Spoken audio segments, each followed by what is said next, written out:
सो आइए आज की क्लास में अपन देखते हैं समानता यानी कि आइसोमेरिज्म क्या होती है। देखिए आप पढ़ते आ रहे होंगे, 11th में पढ़ा होगा आइसोमेरिज्म।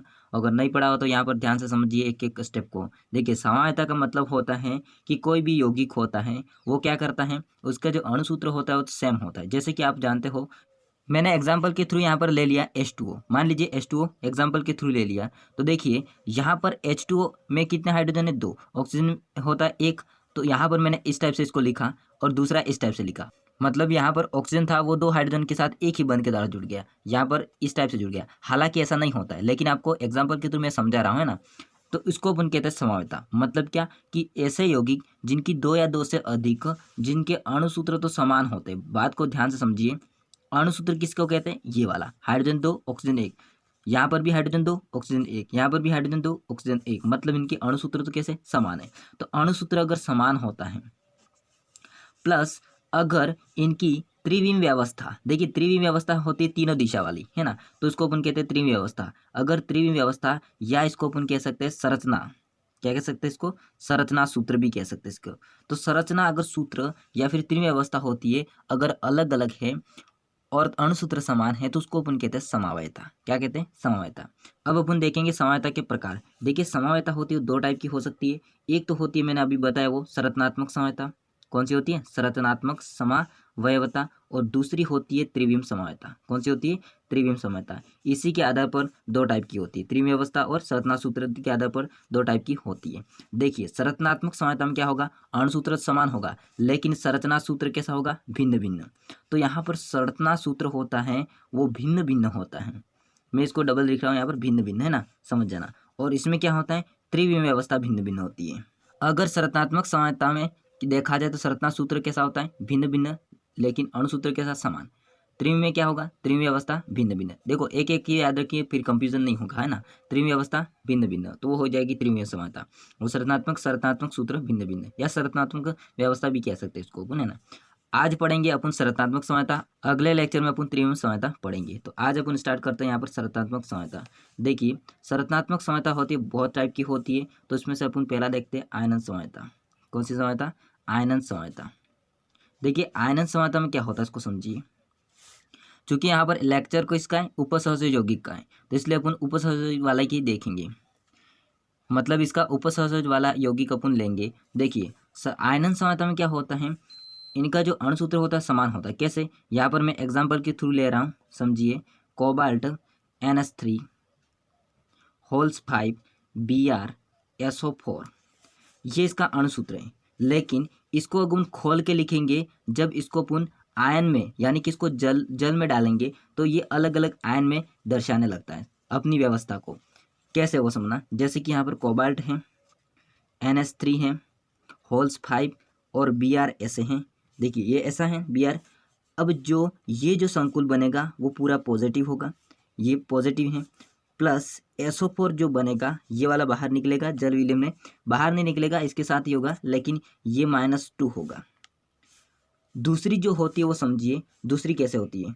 दूसरी मैं यहाँ पर लिख रहा हूँ नीचे, देखिए CONH3 होल्स 5, यहाँ पर SO4 आ जाएगा, जो कि ये पूरा प्लस वाला संकुल होगा। और बाहर कौन निकलेगा अपन का, Br, वो माइनस होगा। देखिए यहाँ पर Br था प्लस का, यहाँ पर SO4 -2 था, लेकिन SO4 यहाँ पर प्लस का आ गया और Br कैसा हो गया, माइनस। लेकिन इन दोनों का अणुसूत्र तो कैसा है, समान है, लेकिन इसका संरचना सूत्र कैसा है, भिन्न भिन्न। इसी कारण से इसको अपन कहते हैं आयनन समवायता। मतलब इसको जलीय विलयन में आयनन करेंगे तो अलग अलग दर्शाते हैं संरचना सूत्र। क्लियर, ये हो गया अपन की आयनन समवायता। देखिए दूसरी होती है हाइड्रेट समवायता। कौन सी होती है, हाइड्रेट समवायता। दूसरी होती है हाइड्रेट समवायता। देखिए हाइड्रेट समवायता में क्या होगा, हाइड्रेट का मतलब होता है, देखो हाइड्रो का मतलब होता है H2O, और इसमें क्या होगा, ऐसे कंपाउंड होंगे जिसमें H2O होता है, वो आयनिक मंडल और समन्वय मंडल में अलग अलग संरचना दर्शाता है। कैसे वो समझना, जैसे कि यहाँ पर अपन लेते हैं एग्जाम्पल CrCl3 6H2O। यहाँ पर कितने H2O है, 6H2O है। अब देखिए ये जो होता है H2O अलग अलग संरचना दर्शाता है। मान लीजिए 3 संरचना दर्शाता है यहाँ पर, CrH2O होल 6, मतलब H2O थे वो 6, वो Cr के साथ जुड़ गए। अब बाहर कौन है यहाँ पर, Cl3। देखिए कोष्टक के अंदर होता है उसको अपन कहते हैं समन्वय मंडल, और बाहर जो होता है उसको कहते हैं आयनिक मंडल। देखिए मैंने ये वीडियो बना चुका हूँ, फर्स्ट लेक्चर में बता दिया आयन मंडल क्या होता है और ये समन्वय मंडल क्या होता है, ये इस टाइप से। अब दूसरा क्या होगा समझना, Cr और H2O यहाँ पर कितने 5, कितने 5, और एक Cl अंदर आ गया। अब बाहर क्या होगा, एक 2 Cl2 और एक H2O, मतलब ये H2O इस टाइप से और ये H2 इस टाइप से, मतलब दूसरा ये इस टाइप से बनेगा। तीसरा किस टाइप से बनेगा, Cr H2O होल स्पोर और Cl2, और इसमें बाहर कितने, एक Cl बचेगा और 2 H2O।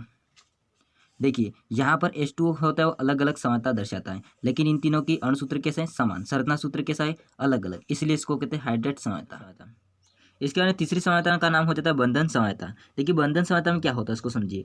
इसमें क्या होता है, जो लिगेंड होते हैं वो उभय दंतुक होते हैं, जिसके कारण से क्या होता है, जो उपसहयोजक बंध बनता है वो अलग अलग परमाणु के द्वारा बनता है। किसके, दाता परमाणु, मतलब लिगेंड का दाता परमाणु। कैसे उसको समझ सकते हैं, यहाँ पर एग्जाम्पल मैं लिख रहा हूँ, क्रोमियम है और उसके साथ में जुड़ा हुआ है H2O होल्स 5, और यहाँ पर है Cn और बाहर लटक रहा है अपन का Cl2। क्लियर।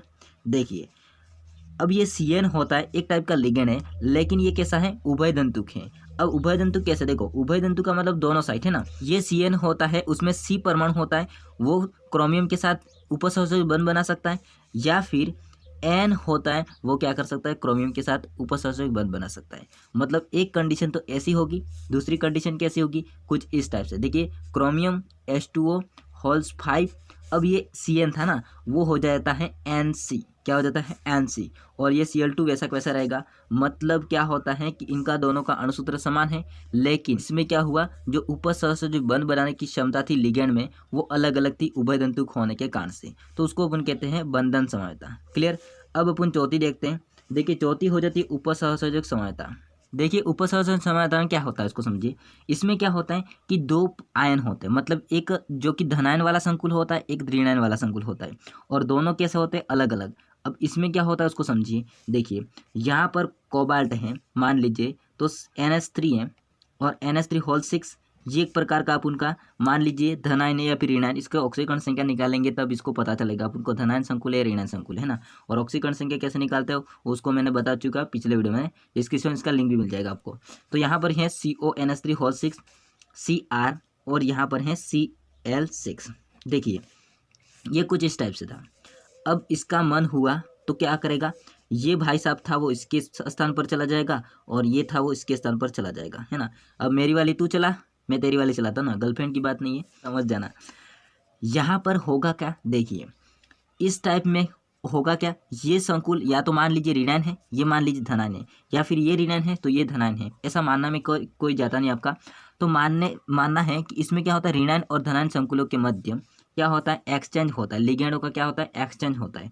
अब लिगेंड खुद तो नहीं बदल रहे, ये केंद्रीय धातु बदल रहा है। तो यहाँ पर समझिए ये इसके स्थान पर चला आया, मतलब क्रोमियम हो गया, ये होगा NH3 होल 6, कुछ इस टाइप से। यहाँ पर कोबाल्ट चला आया, मतलब हो गया CO, और यहाँ पर क्या था पहले से Cl6 था, सॉरी Cl6 था। तो देखो इन दोनों का अणुसूत्र कैसा है, समान है, लेकिन इनके जो संरचना सूत्र है, यानी कि कौन सी, जो लिगेंड में केंद्रीय धातु होता है उसकी विनिमय की व्यवस्था बदल गई, मतलब संरचना ही बदल गई। तो इसी को अपन कहते हैं उपसहयोजक समानता। क्लियर। देखिए पांचवी समानता होती है अपन के लिगेंड समानता। पांचवी जो समानता होती है वो होती है लिगेंड समानता। देखो नाम से ही क्लियर है, लिगेंड समानता में क्या होता है, लिगेंड जो समानता होती है उसमें लिगेंड चेंज होते रहते हैं और ठेकड़ा ठेकड़ी करते रहते हैं, और इससे क्या होता है, इसकी संरचना ही बदल जाती है, लेकिन अणुसूत्र समान होता है। तो इससे क्या हो जाता है, इसकी समानता दर्शाते लगता है कौन सा, लिगेंड समानता। इसी को अपन कहते हैं लिगेंड समानता। क्लियर। देखिए इसमें क्या होता है, मान लीजिए मैं यहाँ पर थोड़ा अलग लिख रहा हूँ, ये बेंजीन है, ये क्या है, बेंजीन है, इसको अपन फेनिल भी कह सकते हैं। इसके यहाँ पर ये कौन सी पोजीशन है, ये जो पोजीशन है भाई साहब 1 और 2, ये दूसरे पोजीशन पर जुड़ा हुआ है। हालांकि इसको ऑर्थो कहते हैं, इसको मेटा कहते हैं, इसको पैरा कहते हैं, लेकिन इसको अपन ऑर्गेनिक केमिस्ट्री अलग चैप्टर होता है इसमें पढ़ते हैं। लेकिन ये दूसरे कार्बन पर जुड़ा हुआ है Cl, तो इसको अपन कहेंगे 2 क्लोरोफेनिल। क्या कहेंगे इसको, 2 क्लोरोफेनिल, ये फेनिल लिखा है। अब क्या होगा, इस Cl को भी यहाँ पर इसको अच्छा नहीं लगा, क्या करेगा, वो होगा वो इस स्थान पर आएगा, मतलब 1 2 3 तीसरे स्थान पर चलाया, इसको अपन कहते हैं 3 क्लोरोफेनिल। क्या कहते हैं? 3 क्लोरोफेनिल। देखो दोनों के क्लोरो कितने? 1, मतलब क्लोरीन कितने? 1, फेनिल कितना? 1 लेकिन इनकी संरचना कैसी है? अलग अलग। तो इसी को अपन कहते हैं लिगैंड समानता। यहाँ पर किसके कारण समानता हुई? लिगैंड के कारण से समानता हुई, तो उसको अपन कहते हैं लिगैंड समानता। क्लियर? देखिए लास्ट एंड फाइनल अपन की बचती है उपसहसर्जन स्थिति समानता। देखिए ये उपसहसर्जन समानता है, लेकिन ये उपसहसर्जन स्थिति समानता, दोनों में कुछ प्रॉब्लम नहीं होगी। देखिए इसमें क्या होता है, केंद्रीय धातु परमाणु था वो चेंज हो रहा था, है ना, संकुलों के अलग अलग होने के कारण से। लेकिन इसमें क्या होगा, लिगेंड होते हैं वो क्या करते हैं, एक सेतु होता है ना, बीच में एक ब्रिज बनता है उसके कारण से वो क्या करता है, उतरता रहता है और उधर जाता है ना, वो भी ठेकड़ा ठेकड़ी करता है, लेकिन इसमें लिगेंड आता है और इसमें केंद्रीय धातु था। इसको कैसा होता है इसको समझे, एग्जाम्पल के थ्रू अपन समझते हैं। देखिए यहाँ पर है NH3, इसके कितने NH3? 4 हैं, और यहाँ पर कोबाल्ट केंद्रीय धातु परमाणु, उससे यहाँ पर एक सेतु बनता है NH2 और CO2, सॉरी यहाँ पर O2 है, O2 के बाद में यहाँ पर CO है, क्लियर, कोबाल्ट है, और यहाँ पर NH3 जुड़े हुए 2, कितने जुड़े हुए? 2, और यहाँ पर Cl2 कितने? 2। देखिए ये कुछ इस टाइप का है पूरा संकुल अपन का, ये वाला पूरा संकुल कैसा है? +2 है। देखिए इस टाइप का संकुल है। अब यहाँ पर Cl कितने? 2, यहाँ पर Cl कितने? 1 भी नहीं है। ये बीच में ब्रिज है ना, ये जो ब्रिज बना है वो दोनों को अपन को बैलेंस करना है। यहाँ पर NH3 कितने? 2, लेकिन यहाँ पर कितने? 4। अब इन दोनों को बैलेंस करने के लिए ये जो लिगेंड होते हैं वो ब्रिज के थ्रू क्या करते हैं? बैलेंस करते हैं, यानी कि उधर उधर जाते रहते हैं, और इसके कारण से क्या होता है, इसकी समानता दर्शाई जाती है उपसर्जन स्थिति समानता। मतलब इसमें क्या होता है, संरचना में भिन्नता आ जाती है। कैसे वो समझिए, मान लीजिए यहाँ पर NH3 इस टाइप से है, इसको अपन यहाँ पर NH3 कर देते हैं, बराबर। एक NH3 था, ये ब्रिज में चढ़ के इधर चला गया, तो ये CO, यहाँ से NH2, और यहाँ से O2 था इससे ही पहले से, ये NH3 कितने हो गए? यहाँ पर एक इधर चलाया तो 3 हो गए, 3 यहाँ पर NH3, 3 यहाँ पर NH3। अब देखिए Cl बचा था ना, एक Cl तो भाई साहब यहाँ पर रहेगा, और एक Cl अपन यहाँ पर लिख देते हैं। कहाँ पर लिख देते हैं? यहाँ पर। इसको मैंने यहाँ पर छोटा लिख दे रहा हूँ, ये Cl यहाँ पर आ गया, एक Cl यहाँ पर, एक Cl यहाँ पर, एक देखो 3 NH3 यहाँ पर, 3 NH3 यहाँ पर, मतलब ये बैलेंस हो गया। अब देखो दोनों की संरचना कैसी है? अलग अलग, लेकिन इसके दोनों का सूत्र कैसा है? सेम है ना, जितने होंगे यहाँ पर अणु परमाणु उतने यहाँ पर भी होंगे। तो ये जो समानता होती है उसको अपन कहते हैं उपसहसरण स्थिति समानता। तो ये लास्ट फाइनल थी। आगे लेक्चर में मैं बताऊंगा जो कि त्रिविम समानता, और उसमें अपन प्रकाशिक समानता और ज्योमेट्री समानता देखेंगे। तो आई होप को ये सारा समझ में आया होगा। तो अगले मिलते हैं नेक्स्ट वीडियो में, तब तक के लिए बाय जय हिंद, वंदे मातरम।